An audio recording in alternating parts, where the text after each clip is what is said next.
Welcome, I'm Rose Aguilar, and this is your call.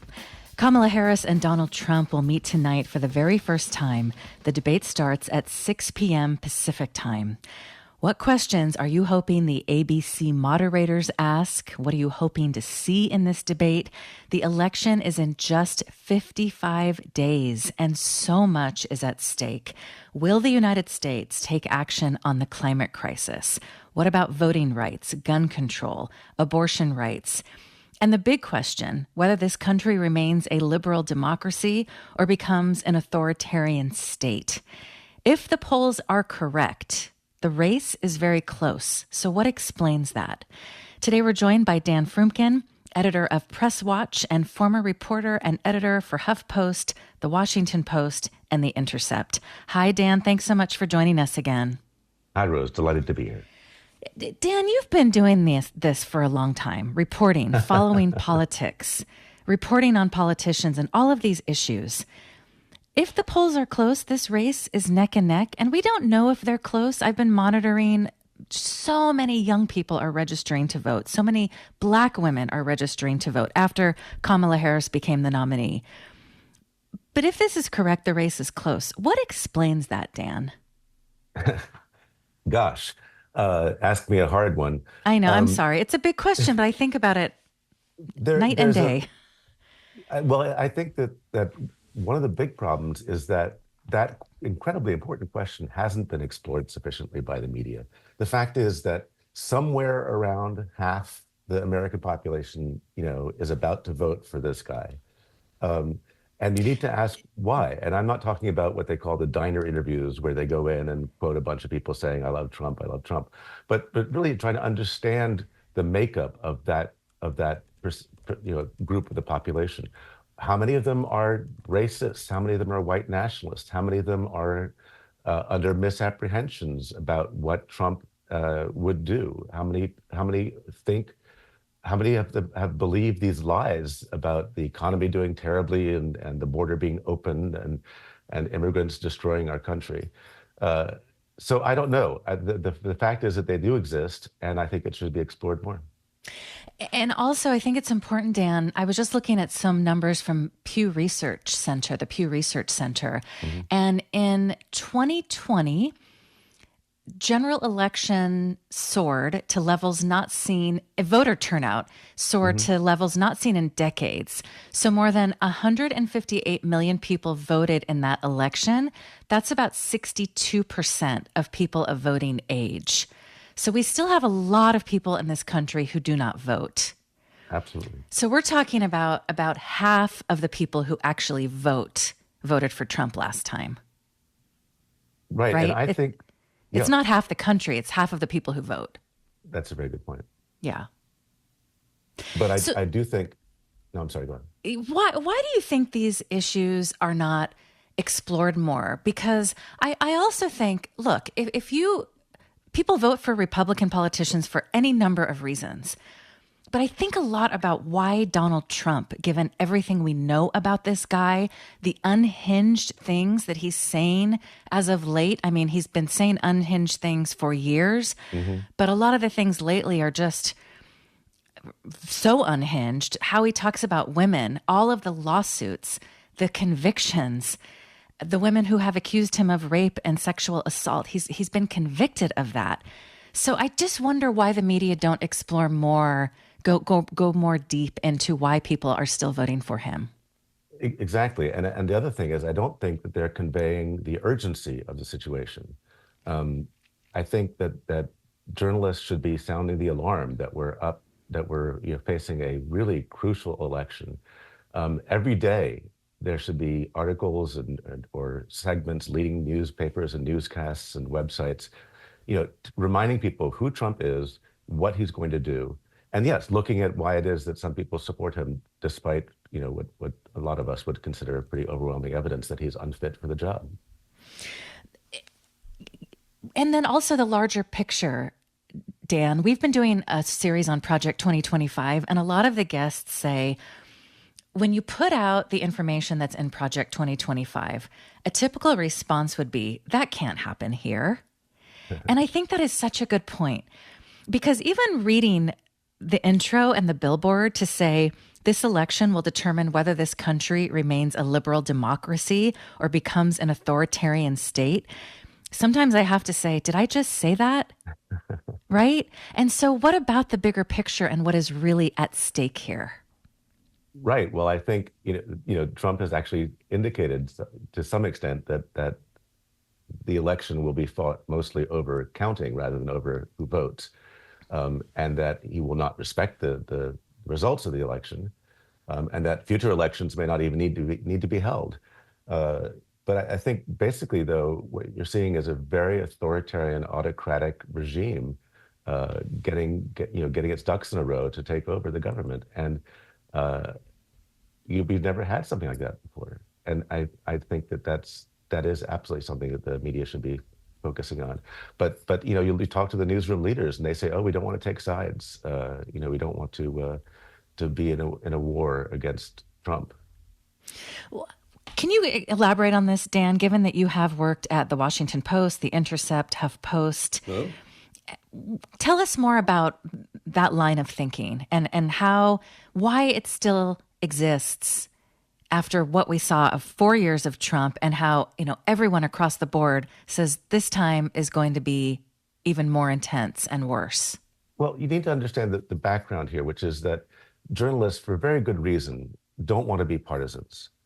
I think the difference between a journalist and a partisan is a journalist follows the facts wherever they lead, and a partisan wants to ignore the facts that aren't convenient for their position. And so that's a really important distinction. And journalists definitely don't want to be on the wrong side of that. And they've interpreted that over time to say we're not taking sides at all in any way, shape, or form. At the same time, you've got habits that have been formed over decades about how to cover politics. And it's basically one side says this, the other side says that. And when you had two political parties that were basically both reality based, may have had very strong differences of opinion, but they didn't disagree about the facts. Back then, that sort of algorithm worked. One says this, the other says that, you decide. Now that the issue is so much that the Republican Party lies about so many things, I don't think that works anymore, but they're really hesitant to give it up, and they really want to keep their position of being above the fray. Dan Froomkin is editor of Press Watch and former reporter and editor for HuffPost, The Washington Post, and The Intercept. And now we would like to welcome Dean Baker to the show. Dean is a senior economist at the Center for Economic and Policy Research and writer of Beat the Press. Dean Baker also very closely monitors and critiques media coverage and then writes about it on social media. Hi, Dean. Thanks so much for joining us again. Thanks a lot for having me on. Sorry I didn't got the time wrong. I saw East Coast time and I was thinking that was the West Coast. Oh, no problem. No problem, Dean. Dean, I want to ask you the same big question I asked Dan. If the polls are correct, this race is very close. And when you think about everything that's at stake, we were just talking about the big thing that's at stake, whether the country remains a liberal democracy or becomes an authoritarian state, a Christian nationalist state. What explains this, Dean? How can this race still be so close? Well, obviously, you do have an uncomfortably large number of people who would be fine with that outcome. That becomes a Christian nationalist state, but that's nowhere close to majority. I'd be speculating 25, 30%, at the outside 35%. It's not most of the country, clearly not. Nothing indicates that. But I think there's an awful lot of people that don't really understand what's at stake. And I caught the end of what Dan was saying. I think it's exactly right. The media has not accurately portrayed it because they would consider it being biased. And it's, we have to treat what both candidates are saying evenly. And here you could have plenty of criticisms of Kamala Harris, or before that, President Biden, plenty of grounds to criticize them. But they're talking about the real world. They're talking about maintaining democracy. And Trump very clearly is not. He's got his fantasies and he's got all these crazy stories about the cities being burnt down, the Venezuelan gangs overrunning Denver. His vice president, R.D. Vance, just had some lunatic story about illegal Haitians. They're all illegal. Most of them are here legally, of course. But in any case, they're rounding up people's cats. They're getting people's cats and eating them. So we get this absolute craziness, and the media either ignores it or treats it like these people are talking about serious positions. So the fact that Trump, and literally just 3 nights ago, he had this tweet on his own Truth Social. So it's not this sort of underground stuff. It's available on Truth Social, saying after the election, those people that cheated are going to go to jail for long prison terms. And we know when he's saying cheated, he's not, if someone broke the law, fine. I mean, no one's, if someone has fake ballots, fine. But the reality is we know that's a total lie, because he's been saying this for years and never produced any evidence. And you just go, okay, well, if this really happened, surely you would have some people you've identified who did it. I mean, not to say there's not one person somewhere in the country that voted twice or did something, but if there was this massive cheating, you must have some evidence. And the fact they've produced literally zero, that tells you everything. No one cheated, but he's threatening to throw newspaper people. He's threatening to, he said donors. You know, and of course, everyone who ran against him, he wants to put Biden in jail and Clinton's and Obama. I mean, literally, he said this. I'm not putting words in his mouth. And this is treated like this guy's a serious candidate in a normal race for president. Dean, for people who have not been following what J.D. Vance and others have said about Haitians, when you talked about eating pets, I'm sure a lot of people said, what the heck is this guy talking about? So J.D. Vance on Twitter wrote months ago, and again, sorry for using this language. And the thing that I hate about having to talk about all of this is this language, these words have real consequences. Mm-hmm. People are armed in this country. So J.D. Vance wrote, months ago, I raised the issue of Haitian illegal immigrants draining social services and generally causing chaos all over Springfield, Ohio. Reports now show that people have had their pets abducted and eaten by people who should not be in this country. Where's our borders are? So then you dig a little deeper and you find that Marjorie Taylor Greene said the same thing at a hearing on Capitol Hill. Benny Johnson, one of the YouTubers who has a ton of followers, who was identified as being paid by a Russian disinformation plot, pushed it on his YouTube show. But then you've got Representative Mike Collins say they're in the park grabbing up ducks by the neck and eating them. I mean, this is unbelievable. And we have, at a time when we have so many problems to solve in this country, we're talking about this stuff, but we can't ignore it. So I guess the question for both of you, this stuff is coming at us day after day. How should the press report on Trump, given everything that has happened, Dan? I would say in the context of the authoritarian playbook, because if you think about how authoritarian sees power. Oh, go ahead, Dan. If you look at how authoritarian sees power, there are consistent ways that they do it. And one of the ways is by dehumanizing minorities. And so in the case of this story, I think the traditional press was a bit slow to pick it up and then finally wrote stories saying it's not true. But what you need to do with in this environment is not just say something is a lie, but explain the why behind the lie. And the why here is the othering, is the dehumanizing of political opponents and of immigrants. And so absolutely everything that Trump and Vance are doing is a step in sort of the traditional authoritarian playbook, and that's the context in which the press should be casting it. I'd agree strongly with what Dan was saying there. I think the headline should be J.D. Vance makes up another story about Haitian immigrants. And the emphasis is J.D. Vance made up a story. Not, I mean, if you want to, in the course of it, make reference to the specific story, that's fine. But the point is, the story is J.D. Vance invented a story to try to promote a racist line about immigrants doing horrible things. That really has to be the story. And they never report it that way, but that is, that's objective. That is what he is doing. So it's not a question of being biased. It's what is he doing here? He's making up a total nonsense story that, of course, puts Haitian immigrants in horrible light and scares people. And just report it that way. That is what he did. Exactly. And we've seen violence against communities that Trump and his supporters talk about over and over again. I mean, think about the great replacement theory and the horrific Buffalo shooting at the supermarket. There's so many examples like that. Dean, what about the bigger picture, given that we're 55 days out? How do you think the media should cover Trump at this point?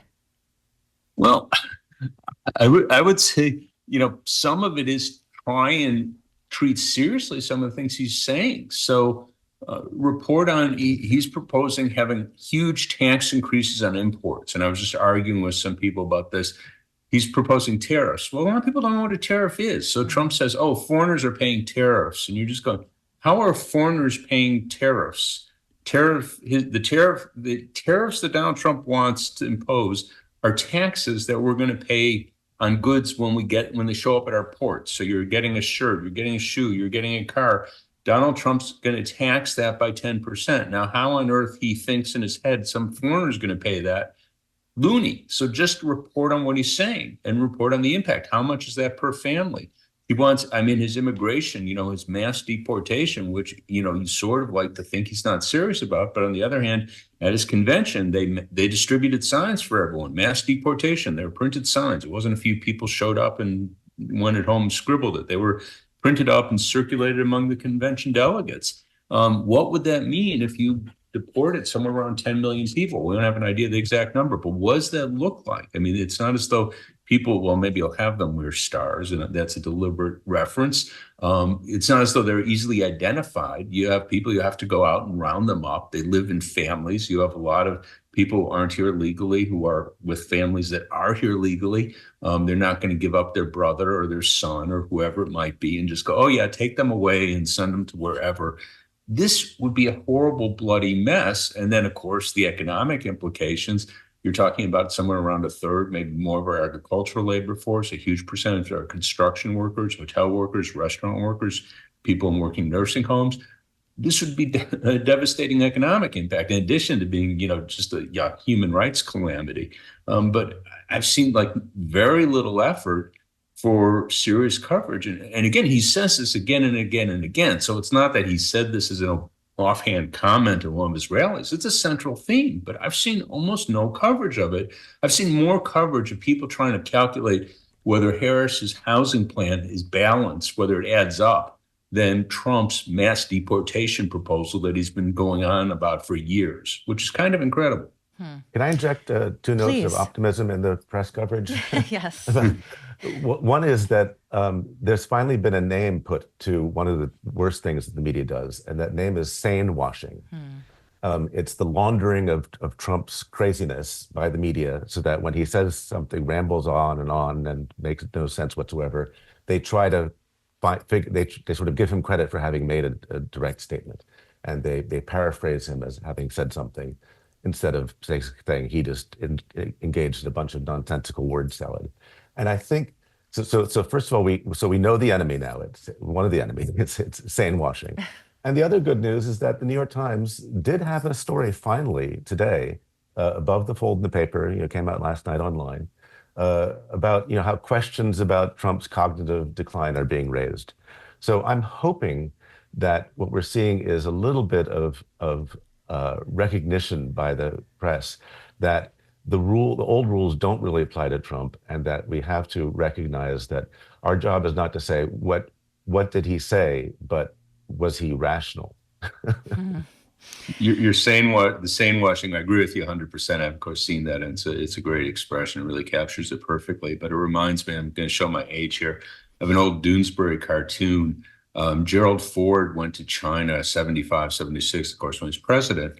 And he visited with Chairman Mao, who was at that time he was very old, not far from death. And Ford brought his daughter with him. It was very pretty. And anyhow, so the Doonesbury cartoon has Ford and his daughter meeting with Chairman Mao, and Mao is leering at his daughter.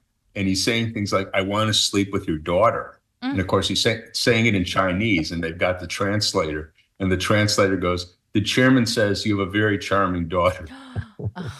And that's kind of what we're getting with sane washing. Wow. Dean Baker is a senior economist at the Center for Economic and Policy Research and writer of Beat the Press. Dan Froomkin is editor of Press Watch and a former reporter and editor for HuffPost, The Washington Post, and The Intercept. What would you like to bring to the conversation today? What questions are you hoping the ABC moderators ask tonight? What are you hoping to see in this debate? And 55 days until the election with so much at stake. What are your thoughts on major media coverage of all of these issues and the big questions about where this country could go if Donald Trump becomes president again? We'd love to hear from you. 866-798-8255. You can also email your call at kalw.org. Let's go to Peter in San Francisco. Hi, Peter. Welcome to the show. Yes, hi. Thank you for doing this. I think what's Hello, do we have Peter? Yeah, can you hear me? Okay. Oh, are you there, Peter? I'm here. Yeah, can you hear me? It's Hi, okay? Yes, go ahead. Yes, thanks for having the show very much. I think what's really important is not so much to focus on what they're saying, but what they're not saying. And in my view, the whole point of the crazy stuff that they're talking about is a distraction from what they're really doing. And what they're really doing is giving giant tax breaks to corporations and not dealing with the issues that you said are important. That's what the purpose of this is. We're going to talk about, is it accurate that dogs are being eaten someplace? Instead of the very important issues that you described facing our country and our people. That's the purpose. That's the payoff. The other thing that I think is important is that we don't have total free speech in this country. There are libel and slander and defamation laws to which the media is held accountable, but not the Internet, certainly not social media, thanks to the Communications Decency Act of 1996, which in Section 230 says anybody who says anything on Facebook, for example, Mark Zuckerberg has no responsibility because he is like the phone company. He's just transmitting, and he didn't actually himself publish, and therefore he's not accountable. And that, I think, the whole growth of the non-accountable media and the strength and the power and the reach of it, I think is a very crucial aspect of these things being spread around and even believed in ways that simply wouldn't be possible if they were held accountable by, for example, libel, slander laws and things like that.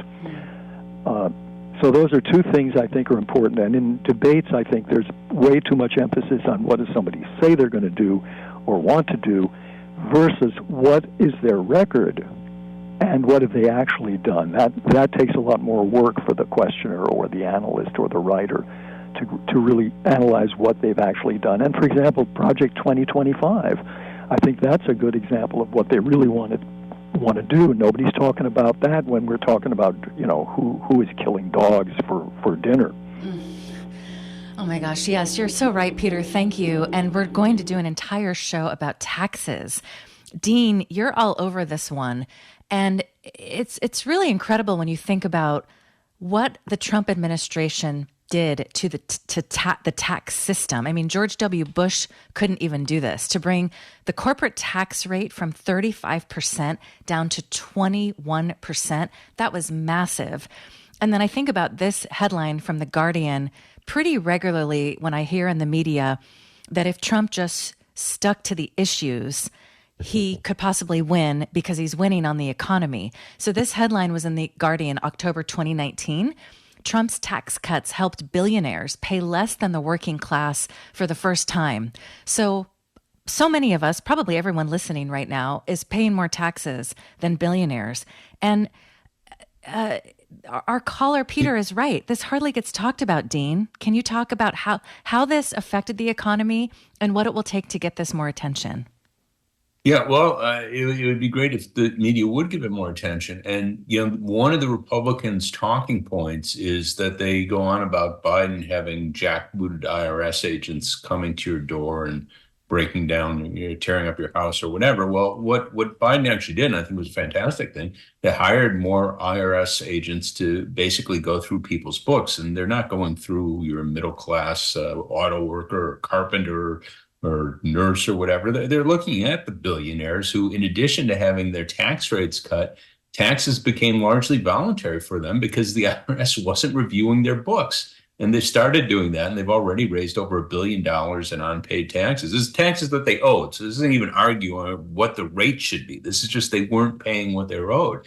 And Trump and the Republicans in their platform, they're going to cut back IRS enforcement. So if you tell these billionaires, not only are we cutting your rates, which they've done, and he wants to cut them further. He's talking about lowering the corporate tax rate to 15%. Again, with Trump, will he push that? I don't know. But he says that. And then on top of that, with the IRS, that they're going to have very little enforcement. So, yeah, we're talking about really big tax cuts for the richest people in the country. I should also mention one of his proposals hasn't gotten much attention, has been totally misrepresented. He's saying he's going to end taxes on Social Security. So people on Social Security shouldn't pay taxes. Okay, fine. And not quite half the people, very large share, I'd have to check the exact number, probably a third, already don't pay taxes. So who gets a big tax break? So say you have someone who's always earned $1 million a year during their working career, Wall Street type, and maybe they're still earning that as they retire. Well, you just gave that person a $20,000 a year tax break, maybe even more. You're not giving the typical Social Security person a chunk of money. You're giving it to the very rich. And somehow that's been portrayed as a populist tax cut. And I'm just pulling my hair out, not that I have that much left. Absolutely crazy. I'll just say one more thing. The Section 230 with the internet platforms, this is a really big deal. And it's absolutely outrageous that there's almost no interest in addressing it. So just to be clear what's going on, if someone got on NBC and said some outrageous lie, not only is the person who told the lie liable, but NBC is liable. And NBC has deep pockets. Maybe the person who told the lie didn't have deep pockets. This happened with Fox, by the way, and they paid $787 million for spreading lies. But if Mark Zuckerberg or Elon Musk spreads all sorts of lies, they just go, Section 230, not my problem. That's a bad story. Dan, do you have anything to add before we go to break? Actually, I just want to inject a shout out for Dean Baker's Twitter feed because it's brilliant. And one of his constant refrains is he'll tweet some item that's in the public record of extraordinarily good news about the economy or extraordinarily damning information about Trump's plans, and he'll say, too bad the media can't find out about it. Well, the other thing that Dean often tweets that I've noticed is he says the reporters, the high-level reporters, the millionaire reporters and hosts who are not talking about these issues aren't doing it because they're going to get a massive tax break under Trump. Dean, to be fair, I'm just saying the facts. They will. Is that their motive or not? I'll leave that open, but that's the facts. Have you had any of them respond to that, Dean? I've had some people get pissed at me, and I just say, look, I'm just saying the facts. And I hope that is not true. I mean, I really, really hope. And you do have reporters. I know a lot of these reporters, and some of them are hardworking, good reporters. They try and do their best. That, we don't always agree, and that's fine. That's the world. But they're trying to do their job. And I really hope that that's, the New York Times, the Washington Post, that you have people in charge who are committed to reporting the news. But the fact is, those at top, those who are calling the shots, they will get big tax breaks if Trump's in the White House. Dean Baker is senior economist at the Center for Economic and Policy Research and writer of Beat the Press. Dan Froomkin is editor of Press Watch and a former reporter and editor for HuffPost, The Washington Post, and The Intercept. Today, we're talking about what's at stake during tonight's debate. It starts at 6 p.m. Pacific time. We'll talk about the moderators after a break, and then the election is in just 55 days.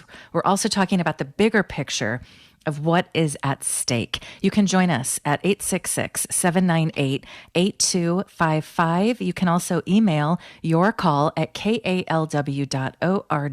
And thanks again, Peter. We will definitely do an entire show about taxes. This is Your Call. We'll be back after this. This is Your Call. I'm Rose Aguilar. Coming up tomorrow, we will open the lines to get your reaction to tonight's debate. Kamala Harris and Donald Trump will meet for the very first time. It starts at 6 p.m. Pacific time, and it'll be on ABC. All of the major cable shows will be carrying it. Today, we're talking about the debate and what's at stake in the upcoming election. Just 55 days away. Be sure to tell everyone you know to check their voter registration. You can do it at vote.org. You can also register to vote there. We're joined today by Dan Froomkin, editor of Press Watch and former reporter and editor for HuffPost, The Washington Post, and The Intercept. Dean Baker, senior economist at the Center for Economic and Policy Research and writer of Beat the Press. And you can join us at 866-798-8255. You can also email your call at kalw.org. I want to play a clip and then ask you how you think the moderators should deal with something like this. So Donald Trump has just not made sense recently, more than usual. And here's one example of that. This is Reshma Shujani asking Donald Trump a question about childcare at the Economic Club of New York. She then went on CNN to talk about his nonsensical answer. When in November, can you commit to prioritizing legislation to make childcare affordable? And if so, what specific piece of legislation will you advance? Well, I would do that, and we're sitting down. I was somebody, we had Senator Marco Rubio, and my daughter Ivanka was so impactful on that issue. It's a very important issue. But I think when you talk about the kind of numbers that I'm talking about, that, because look, childcare is childcare.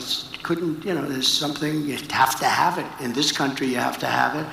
But when you talk about those numbers compared to the kind of numbers that I'm talking about by taxing foreign nations at levels that they're not used to, but they'll get used to it very quickly. And it's not going to stop them from doing business with us, but they'll have a very substantial tax when they send product into our country. With us now is Reshma Sajani. She asked the question yesterday. She's a member of the Economic Club of New York's Board of Trustees. I don't know if you watched the debate in June, but I tried 3 times to get him to answer that question. You tried a 4th. Did you get anything out of that? Kind of. I may have gotten a little bit more than you did, because he did answer the question. And what he told us was that childcare expenses are no big deal. The fact that you're drowning in debt because of them, sorry, but not sorry. And he also told us that, no, I don't have any ideas or a proposal or legislation, and it's insulting. And it's insulting to parents who are constantly having to choose between funding their daycare and feeding their kids. And the thing is like, if you don't have a plan to solve childcare, you are not fit to be president. So I found an interesting column from Michael Hiltzik in the Los Angeles Times, who wrote, "I know what Trump was really talking about in his childcare rant, and it's even scarier than you thought." So he said, a lot of people are wondering, why did he bring up Marco Rubio and his daughter? He said people really should have done some searching on this. Because here's what Hiltzik wrote in the LA Times. The proposal by Rubio and Ivanka Trump, families would have to raid their Social Security to pay for childcare by reducing or delaying their retirement benefits. For every 12-week leave, new parents would have to delay their Social Security benefits by more than twice that period, or by as much as 6 months. So parents who took 4 12-week leaves would lose 10% of their retirement benefits for life. And this is according to the Urban Institute. So Dean Baker, this is an example of a columnist in this case who did his homework and let us know what the heck was this guy talking about. We need more of that. No, exactly. What people care about at the end of the day, obviously we care about our democracy and, what Trump might do there, but they want to know how government policies are going to affect their lives. And when it comes to childcare, you could decide whether you consider this a good or bad proposal. But the point is, if you went this route, if this is your way to get childcare, you're going to have a much worse retirement. That's what they're putting on the table. I don't think that's very popular, but in any case, people should at least understand. You vote for Trump. This is his childcare agenda, or at least it seems to be. Again, his answer was, as correctly pointed out, was kind of crazy. But insofar as you try to tease that out and go, what possible substance is there? They did have Ivanka Trump and Senator Rubio had that proposal, and Mike hits exactly right. That's what it says. I'm hoping the moderators at tonight's debate will be much more active than the moderators were at the CNN debate. For one thing, I think it's essential to be doing live fact checking. And when Trump says something like he said there's 2 possible responses. One is, I don't believe you answered the question, sir. Would you like to answer the question? And the other is, okay, what I hear you saying is that childcare costs are really negligible and people shouldn't be worried about them. Is that correct? So there needs to be some sort of a follow-up, not just a dead silence and moving on, saying thank you, sir, and then asking somebody else a question. Right. And I think about this a lot because live fact checking, you've got to be really good at multitasking. But Yes and no. ABC has a machine behind them. So why can't they have people looking up facts? So the moderators tonight are David Muir and Lindsay Davis. We can't expect them to know all the ins and outs of all of these issues, of course, right? But you could have ABC very fast fact checkers doing the work behind them and then giving them the information. We try to do that on this show. Easier. It's much easier than you'd think because he says the same lies over and over again. Right. No, as soon as he starts talking about tariffs, or as soon as he starts talking about the border, or as soon as he starts talking about the economy, he tells the same lies over and over again. Fact checking them in real time is not a bridge too far. Right. I'd also just say I haven't been on the insides of ABC, but they do have a fair amount of resources. I know we've had interns that we exploit. I mean, being sarcastic, we do pay them. But in any case, I'm sure ABC has any number of interns who they could have instantly fact checking and then call to the attention of a producer, however their hierarchy runs, and then they make the call. Is this something worth notifying the moderator that they should quickly come in and interrupt one of the candidates because there's been an important misstatement? They could do that. That's not a real hard thing to do. Right. Or like Dan said, that he's going to bring up these issues. Just have those facts laid out right in front of you. Yeah. Well, we've got a number of callers on the line, so let's take a few and then we'll get Dan and Dean to respond. Let's go to Adam in San Francisco. Hi, Adam. Welcome to the show. Hi, good morning. I really think that, sadly, the ruling elites in America want Trump to win, and he will. Harris made a lot of mistakes, one of which, the most important one, she did not distance herself from Biden. And everybody now, especially young people, hate him. He's a war criminal who has the blood of, probably 500,000 Palestinians in Gaza by the time this nonsense. And he give, so much carte blanche and weapons to kill babies and children and adults. So Harris is going to lose. I have no question. The elites want Biden. And we're going to end up with a criminal, proven criminal, convicted criminal to run this great country. Very sad, very sad, very sad. Thank you for the call, Eid. We're going to get a response in just a few minutes. Let's go next to Anne in San Francisco. Hi, Anne. Welcome to the show. Hi. Thanks for the show. I would love it if somebody could, if you guys could comment on the comment that Trump made when he was speaking to a Christian group about a week or two ago, saying that go out there and vote. You won't ever have to vote again because we're going to fix it. Do you recall that situation? Yes, I do. That's so distressing. Yes. Well, yeah, exactly. And then we've been talking about what's happening at election offices across the country and how there's so many lawsuits that are being filed. So there's a lot there, Linda. Hold on the line. I'm sorry, Anne. Yeah. Hold on the line and we'll get our guest to respond in just a minute. Okay. Let's go next to Linda in Oakland. Hi, Linda. Welcome to the show. Hi there. My concern is that we're talking about media coverage and debate monitoring as if the facts mattered with regard to Trump. People's news source is Fox News. I mean, they have, I have some of the data, like 39% of Americans get their news from Fox. 65% of Republicans get their news from Fox. 43% of all Americans trust Fox. And as long as Fox is promulgating all these lies and turning reality into something that is not, facts absolutely don't matter. And it's concerning to me that we're asking the wrong question. As long as there's no regulation of cable news, it's impossible. Most of these Americans who vote for Trump are not, they're not despicable. They're people whose tribe listens to one news source that is completely, set up to destroy this country.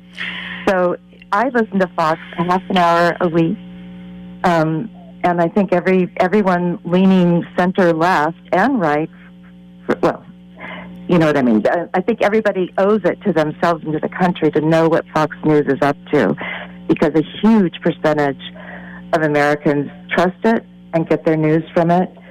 And 83% of Fox viewers don't believe Trump has committed a serious crime. It goes on and on and on. Right. So I would like your speakers, please, to address that issue. Yes, thank you so much. And I was just looking at the top podcasts in the country, and Tucker Carlson is number 1. Megyn Kelly is not far behind him. So you make a great point. I'm glad you brought this up, Linda. We've been wanting to do a show about this, just where people get their information, because the news world today is so different than it was even 5 years ago. And you're talking about Fox, but then you go to Newsmax, and then you go to all of these YouTube shows where people go down a rabbit hole. And a lot of people are watching these shows. So I think this is such an important point. Thank you. We'll get a response after we take a call from Adrian in Alameda. Hi, Adrian. Hi. Thanks for the show. I am really concerned that Kamala Harris keeps doubling down on the sort of unquestioning support for Israel and the indiscriminate killing that's happening in Gaza, and it's a glaring discrepancy between how they react to Americans being killed if they are Jewish Americans versus if they are there either Palestinian or supporting Palestine. We just had this sharp example between the hostages and both Biden and Harris calling the family to console them versus a young woman who was deliberately targeted by the Israeli forces, and it's been crickets. They've done nothing, and the administration hems and haws like they have done over every other killing of a civilian. And this is going to cost many, many votes. And, what will it take for us to enforce our own laws and, at least defend our own citizens? Well, thank you. And for people who haven't been following this, I'm just reading from a recent Washington Post piece yesterday. Gentle, brave, silly American killed in West Bank, remembered by loved ones. Aysener Ayeji, a 26-year-old Turkish American, was killed while protesting a Jewish settlement expansion in the West Bank. She graduated from the University of Washington in June, and she was with the group International Solidarity Movement. This is an activist group that attends protests against Jewish settlement expansion. I don't know if either of you want to talk about this, but we did shows about what happened at the DNC where people with the uncommitted movement were talking with high-level Democrats about having a Palestinian speak from the stage who was supporting and endorsing Kamala Harris, and they wouldn't allow it. Dean, I believe you tweeted a bit about this. Do you have any comments? Yeah, look, I'm appalled by the Biden administration's policies here, and Harris is tied to them. She's not breaking with them.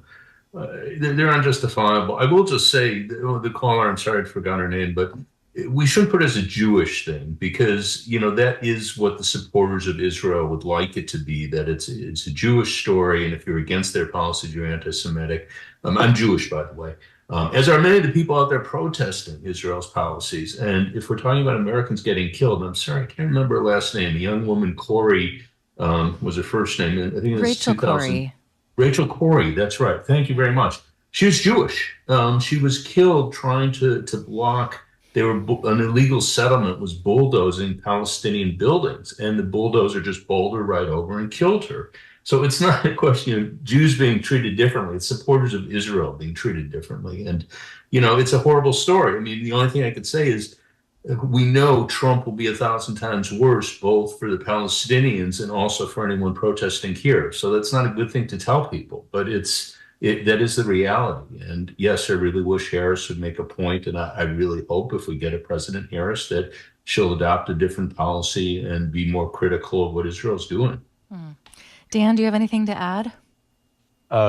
Just no, I echo what Dean said about it. I mean, it's absolutely horrifying what the current administration policy is, but the reason why it's not a bigger political issue is because Trump would be even worse. I do want to pick up on the caller who talked about Fox News. I think you cannot underestimate the power, the importance of Fox News in the political atmosphere, ecosphere, and if I were being put in charge of a newsroom today, a political newsroom, I would say, look, our number one problem is that people believe lies that they hear on Fox News and elsewhere.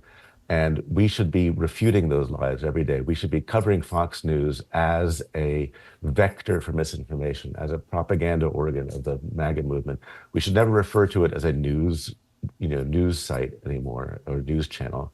And we should be basically realizing that what they're doing is a news story itself.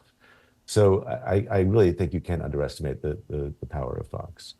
I would also throw in a little bit on that. Dominion had their lawsuit against Fox. They won $787 million in a settlement. This was over spreading the lies that Dominion had falsified ballots. They had flipped, the crazy story that they had flipped votes. They had made the voting machine so people would vote for Trump and they would flip and record Biden. And of course, total invented lie. And Fox spread that widely, and they sued them for $787 million. Well, good for Dominion to get the money. But that was a public service, and I think we should try to emphasize that where they do actually name people, they're usually careful not to. And again, I think they should be pressed on that. I often I tweet on this, that when they say, Elon Musk says, millions of votes are being undocumented people are registering to vote. Well, who's doing it, Elon? Who's doing it?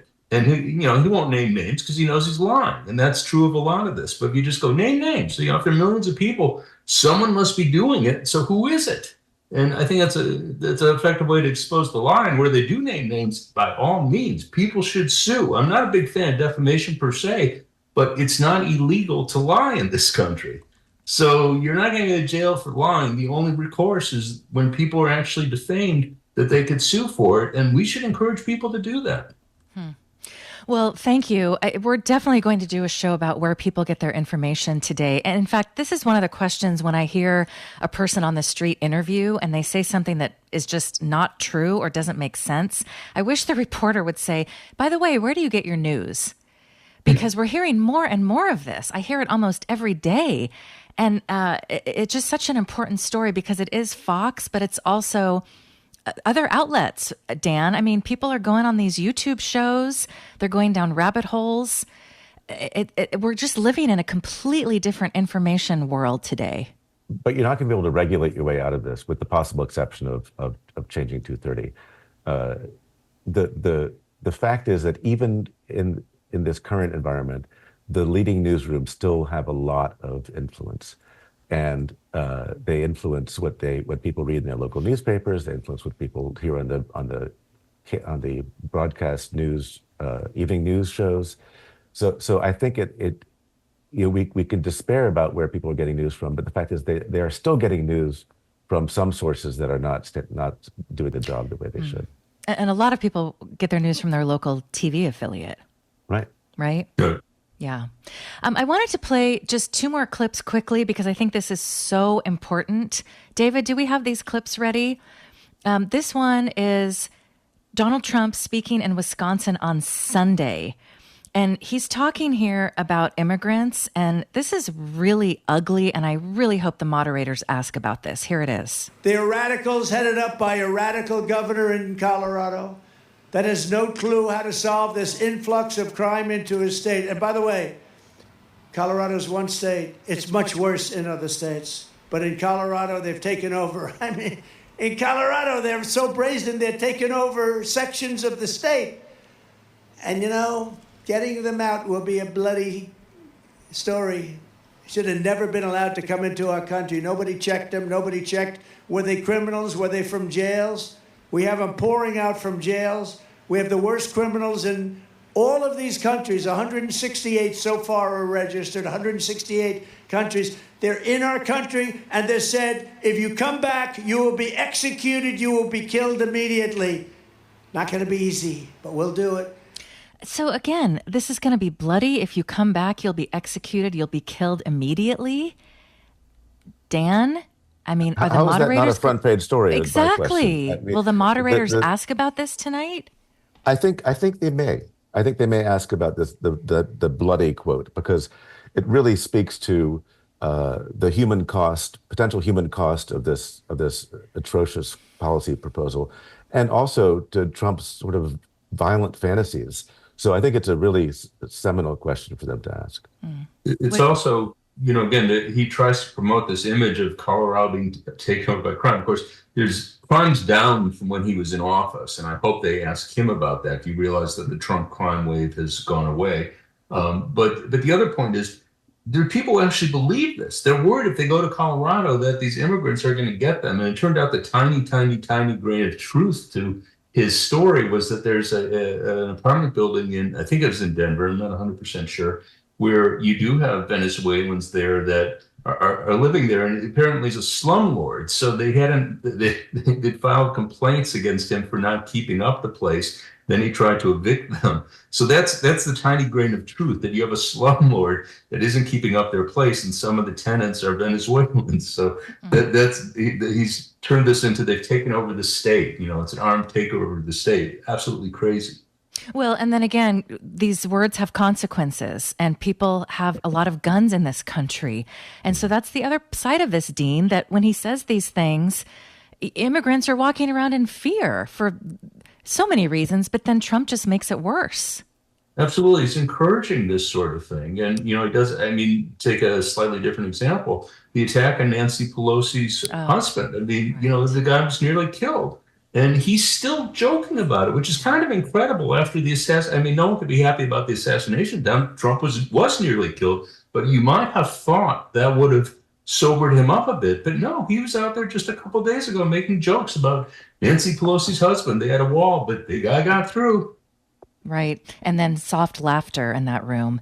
Well, I know we didn't get to all of your questions, Anne. I know we didn't talk about what he said about how you don't have to vote again, but we'll definitely talk more about that on a future show. And we hope you can join us tomorrow to talk about tonight's debate. Dan Froomkin is editor of Press Watch. Dean Baker is senior economist at the Center for Economic and Policy Research and writer of Beat the Press.